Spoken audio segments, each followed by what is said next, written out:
preface this video, the background is me streaming Brawlhalla on Twitch. The other player goes by the handle TruePixelGamer and mains the same characters I do. He is way better than myself and can be seen thrashing me over and over and over. It's me, Jake the dog! This does tend to happen, especially if one is joining a game that already has a very experienced player base. There are a lot of streamers and YouTube videos out there that tend to feature others being triggered quite easily at the reality of defeat. So how do we stop this? How do we enjoy competitive games and keep ourselves afloat when falling off the cliff of rage and despair seems to be so easy? What compelled me to create this sooner rather than later was a post on a gaming forum I'm a member of, titled, FPS and Competitive Players, How Do You Not Swear? We'll start with the most apparent and obvious methods, then move deeper into the ideology of connecting the head and the heart, and then to our fellow human. So please allow me to present you with 5 ways to prevent yourself from becoming angry at competitive games. Number 5. Seek the proper game. This option is pretty self-explanatory and extremely personal, and so many factors from nostalgia to graphical content to peer pressure or review will urge and encourage a person to seek out competitive gaming for recreation. One of the beauties of the reasoning mind is to take a step back and examine what one has just experienced and judge it to be good or bad. But when one steps back to use reason, that is where the battle with the head and the heart begins. A lot, if not all, major games are designed with little blips and sounds to catch the ears, triggering minor dopamine rushes as a reward system. Combine that with the glittering tug of the visual, which can lead to or partner with the sensual, and what one ends up with is a form of addiction which is not always healthy.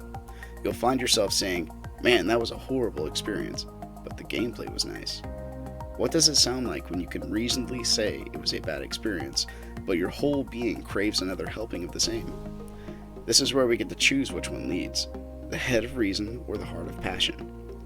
I would argue to use the head to lead, as the heart will bolster, justify, and encourage the head. If one chooses to let the heart lead, the head will quite often defy reason in order to make the heart's wishes come true.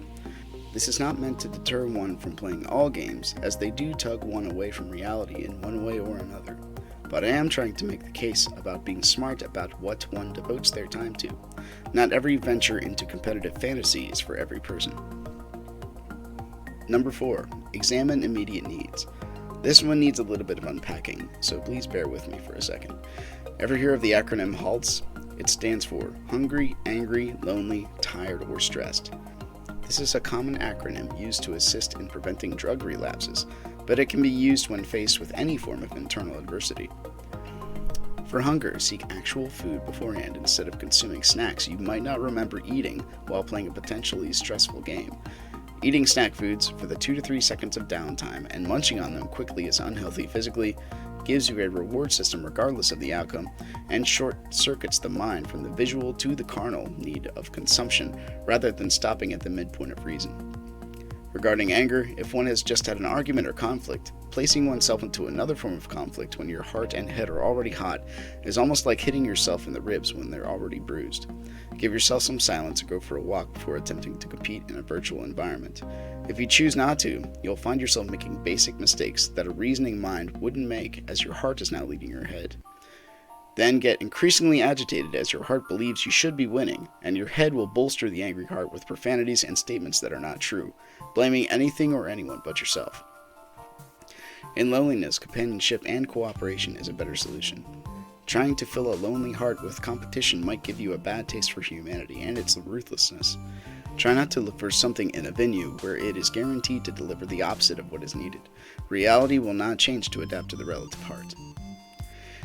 In direct relation to fatigue, prolonged exposure to computers and smartphones themselves can lead to a disruptive sleep cycle. Certain parts of the brain have been shown to actually weaken if exposed to too much technology, specifically before the age of 12. Thomas Kersting's book Disconnected is a good short read on this topic. Sleep cycles for the adult are broken into 1.5-hour segments, and depending on the individual, one requires 4 to 6 sleep cycles to be well rested. To help avoid temptation, maybe charge your phone in another room when going to sleep, and have a shutdown time for all tech in the house. It will help you devote your time at night to what it is intended to be, valuable rest for your body and mind, without increasing one's addiction to technology. Being stressed can be all the examples listed, or a real-world life event that weighs on the mind and distracts one from the current task on hand. A family member hurt, divorce, loss of job, moving or changing schools weigh on the whole person and will affect even your leisure activities. According to a 2019 article in the New York Post, the average American gets less than an hour of peace and quiet per day. Silence and reflection are excellent and necessary ways of setting objectives and establishing a worldview.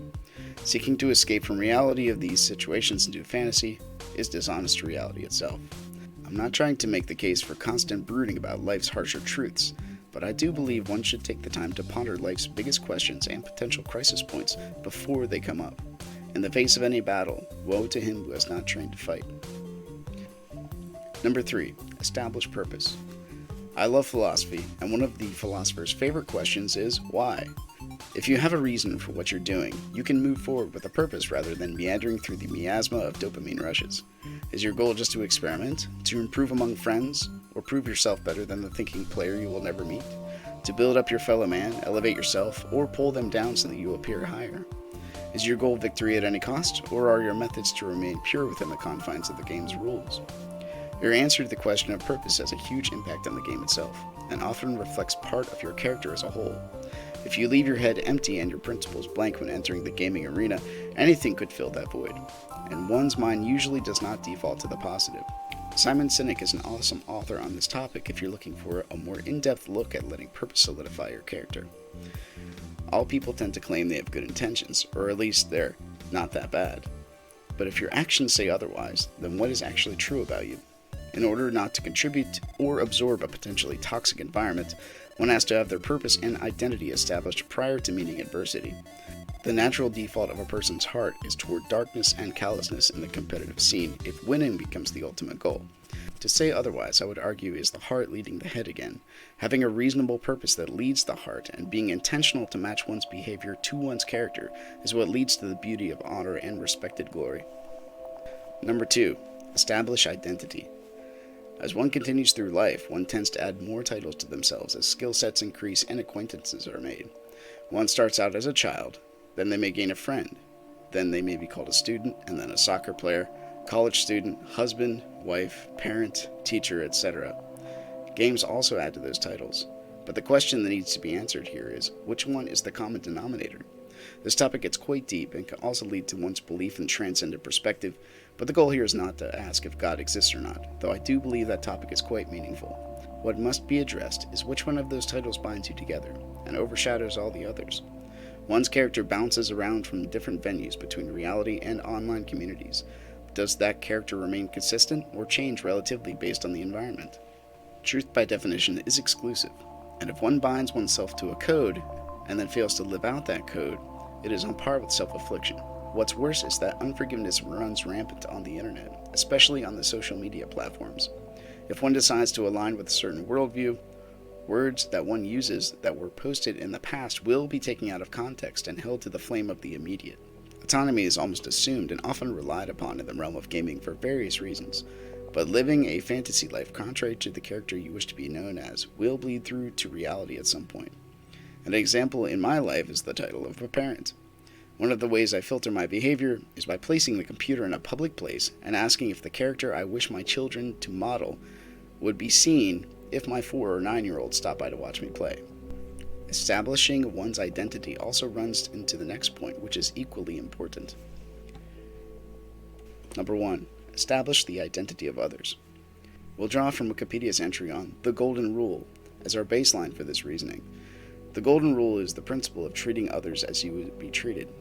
It is a maxim that is found in most religions and cultures, and I would argue is etched into every person's being, which can be seen as early as 2 or 3 years old. For a slightly more in-depth look at this reasoning, there's an article written on thenewyorker.com in January 2016 titled, How We Learn Fairness. The maxim of the Golden Rule may appear as a positive or negative injunction governing conduct. Treat others as you would like others to treat you, the positive or directive form. Do not treat others in ways you would not like to be treated, the negative or prohibitive form. What you wish upon others, you wish upon yourself, the empathetic or responsive form. Human beings in general are our fellow social creatures of reason, and one of the ways we tend to deny this reality is by attempting to deny their humanity. This is accurate with all areas where pride is a factor, from the fantastic to the mundane. When we look into the mirror, we see one who is flawed and yet yearns for more, as is our existential nature. We see similarities when we look at our fellow man, knowing they have the same value and rights that we do. To say otherwise is to prejudge a person before taking the time or effort to understand them. We are by nature relational as we learn about others and about the world we live in. Even in combat, one engages in a relationship with the opposing force. From a martial arts perspective, there are tricks that I use in tournament settings that will not work on my local practitioner, as they have seen me use them enough to know what to expect.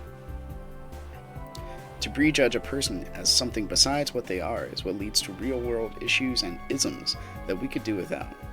Love and understanding takes work, and to shortcut the attempt to understand the opponent leads to great blunders that will devalue oneself.